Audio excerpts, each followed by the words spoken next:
प्यारे बच्चों, आज हम कक्षा 9 के नंबर सिस्टम का पार्ट नंबर 4 लेकर आए हैं, जिसमें हम आपको वास्तविक संख्या के बारे में बताएंगे। तो वास्तविक संख्या कहते किसे हैं, उसकी परिभाषा क्या है। तो परिमेय संख्या तथा अपरिमेय संख्या से बनने वाले संग्रह को ही वास्तविक संख्या कहते हैं। मतलब कि अगर परिभाषा कोई पूछता है तो हम यहाँ पर लिख रहे हैं, परिमेय संख्या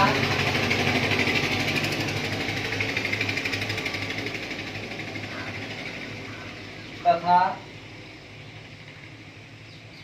अपरिमेय संख्या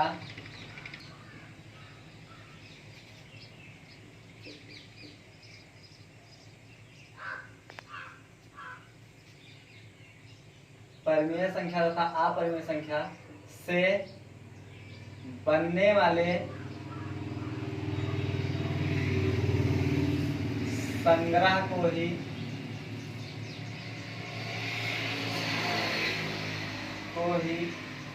वास्तविक संख्या कहते हैं।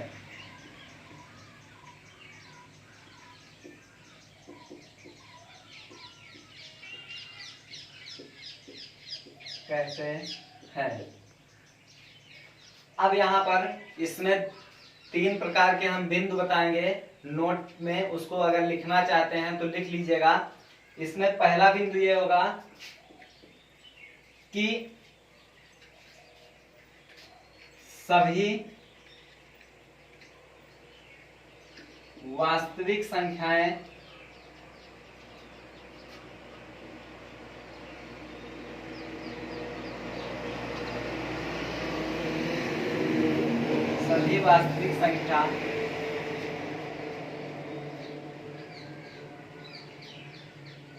परिमेय नहीं होती।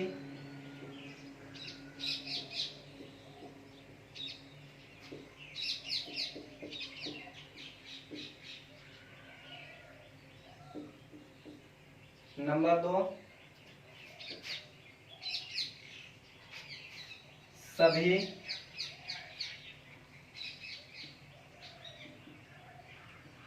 वास्तविक संख्या अपरिमेय नहीं होती।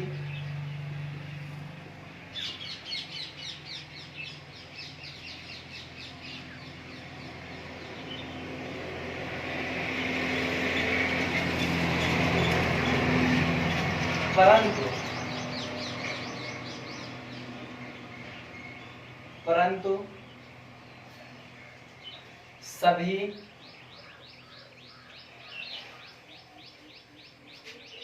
परिमेय तथा अपरिमेय संख्या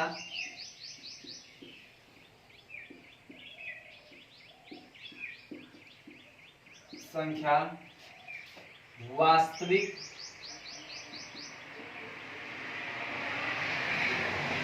संख्या होती है।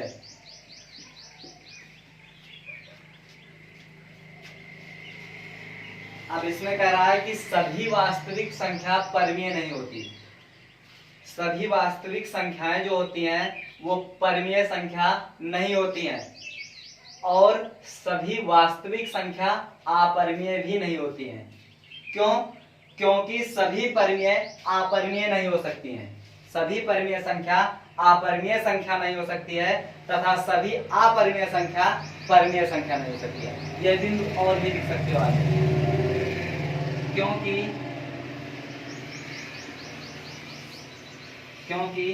सभी परिमेय संख्याएं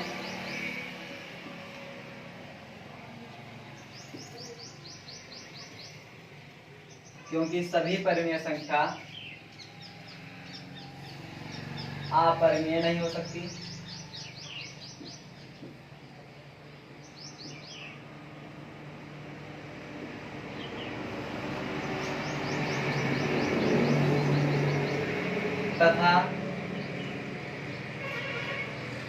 तथा सभी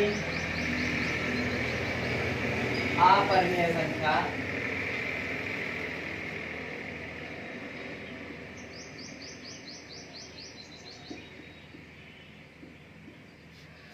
सभी अपरिमेय संख्या परिमेय नहीं हो सकती।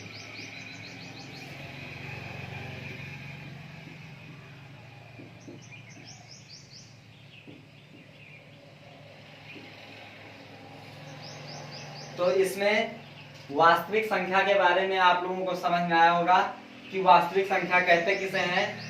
परिमेय संख्या तथा अपरिमेय संख्या से बनने वाले संग्रह को ही वास्तविक संख्या कहते हैं।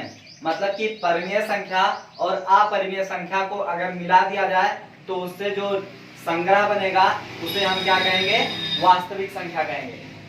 परंतु अगर यहाँ पर ये पूछा जाए कि क्या सभी वास्तविक संख्याएं परिमेय होती हैं, तो ये गलत होगा। सभी वास्तविक संख्याएं परिमेय संख्या नहीं हो सकती हैं। क्यों? क्योंकि उसमें परिमेय और अपरिमेय संख्याओं का संग्रह होता है, उसको मिलाया जाता है। और इसमें अगर ये पूछा जाए कि सभी वास्तविक संख्या अपरिमेय हो सकती हैं, तो नहीं हो सकती हैं। सभी वास्तविक संख्याएं अपरिमेय भी नहीं हो सकती हैं। क्यों? क्योंकि सभी परिमेय संख्या अपरिमेय नहीं हो सकती और सभी अपरिमेय संख्या परिमेय नहीं हो सकती। परंतु हम ये कह सकते हैं कि सभी परिमेय तथा अपरिमेय संख्या वास्तविक संख्या हो सकती है। अब हम वास्तविक संख्याओं का दशमलव प्रसार इसके बारे में जानेंगे। तो वास्तविक संख्या को दशमलव रूप में भी व्यक्त किया जा सकता है। वास्तविक संख्या का दशमलव प्रसार जो होता है वो शांत, अनवसानी, आवर्ती या अशांत दशमलव प्रसार भी हो सकता है। तो वास्तविक संख्या का दशमलव प्रसार इसमें क्या कह रहा है? शांत और अशांत हो सकता है। तो शांत का मतलब ये हुआ कि मानते हैं जैसे कि परिमेय संख्या, क्योंकि वास्तविक संख्या क्या होती है? परिमेय संख्या और अपरिमेय संख्या का संग्रह होता है। तो परिमेय संख्या को हम p/q के रूप में लिख सकते हैं। तो इसमें p/q का मतलब यह हुआ कि हम p में q से क्या करते हैं? भाग देते हैं। तो q से p में भाग देने पर हमें दो स्थितियां प्राप्त हो सकती है। या तो शेषफल क्या होगा? शून्य होगा, या तो फिर शेषफल क्या होगा? शून्य नहीं होगा। तो शून्य ना होने पर हमें क्या होता है? दशमलव के बाद फिर क्या होता है कि कुछ संख्या तक वो आगे बढ़ता है। उसके बाद फिर क्या होता है कि वो पूर्ण रूप से शेषफल क्या होता है? शून्य आ जाता है। जैसे कि अभी मान लेते हैं कि जैसे ये है 4 में हम 2 से भाग देते हैं। तो इसमें क्या करेंगे? 2 से 4 में भाग देने पर 2 का पहाड़ा 2 बार पढ़ेंगे, 2 दूना 4, तो शेषफल क्या हो गया? शून्य आ गया।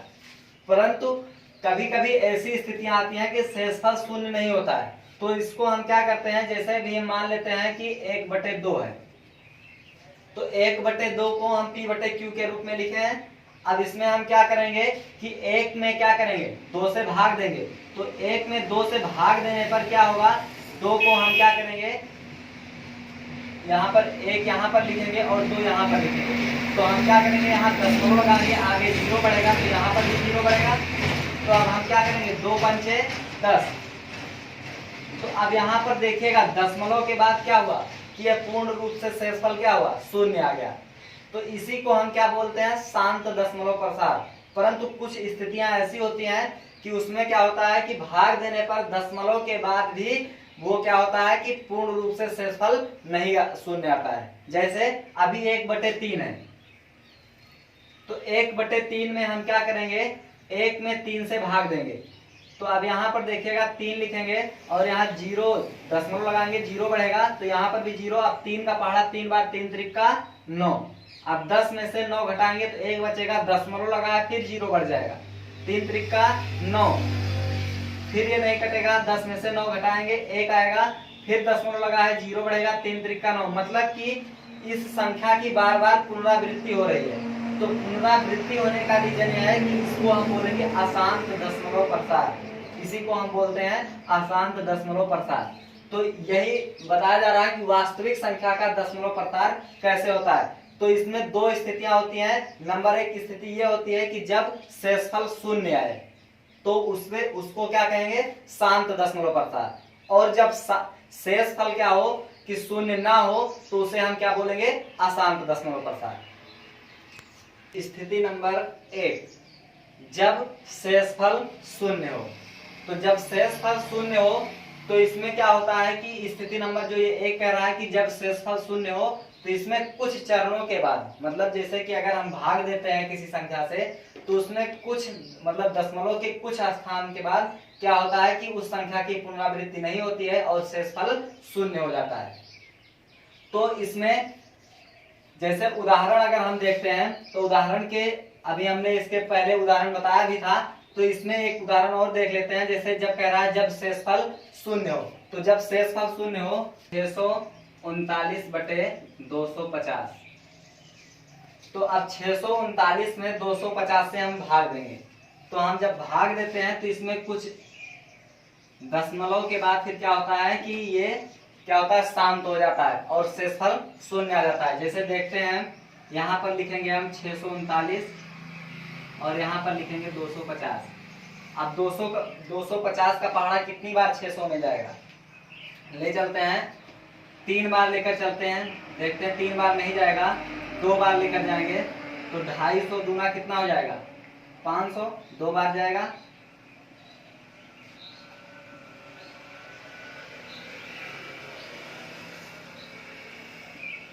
अब उसके बाद फिर यहाँ दशमलव लगाएंगे, यहाँ पर 0 बढ़ जाएगा क्योंकि ये 139 क्या है 250 से क्या है छोटा है, तो दशमलव लगाएंगे तो ये 0 बढ़ जाएगा यहाँ पर। अब ये 1390 हो गया। अब 250 का पहाड़ा हम 6 बार लेकर चलते हैं तो देखते हैं कितना होता है।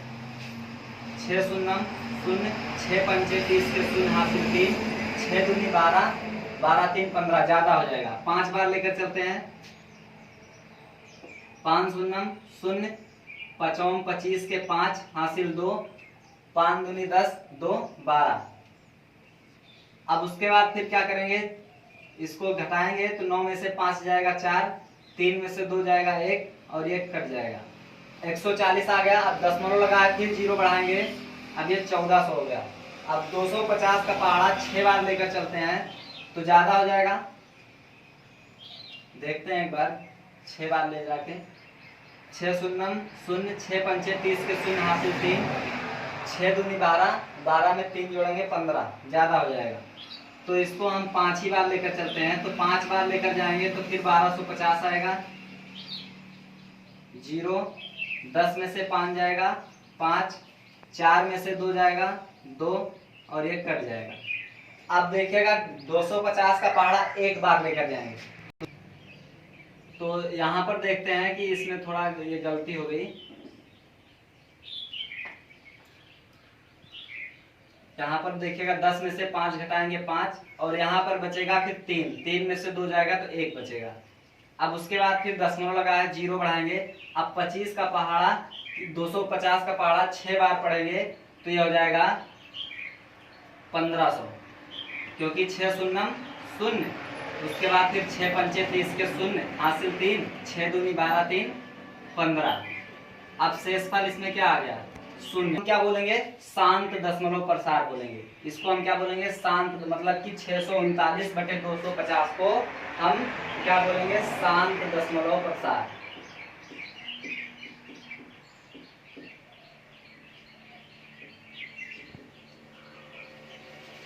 अब उसके बाद फिर स्थिति नंबर 2 आती है।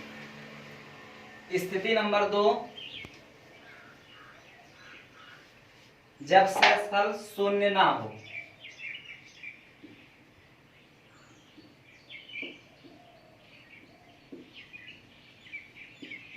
जब शेषफल शून्य ना हो, जब शेषफल शून्य ना हो तब हम उसको क्या बोलते हैं, अशांत दशमलव प्रसार।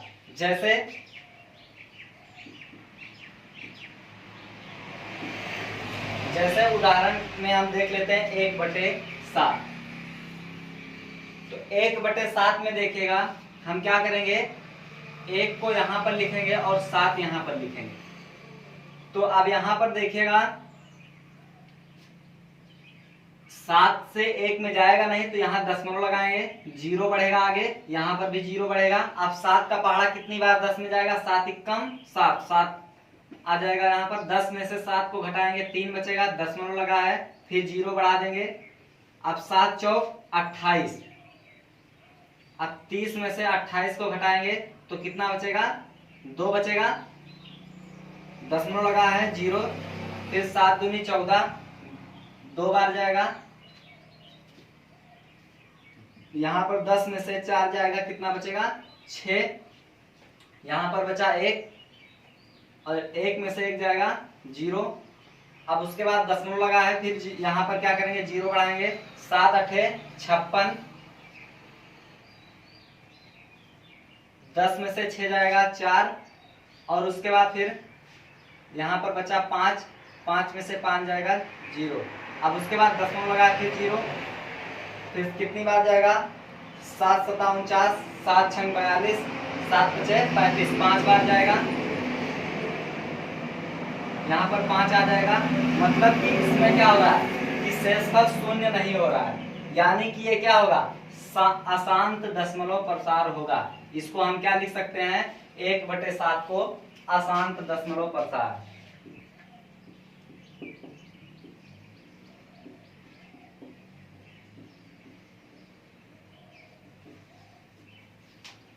तो आज हम वास्तविक संख्या के शांत दशमलव प्रसार, अशांत दशमलव प्रसार के बारे में हमने जो है जानकारी प्राप्त की।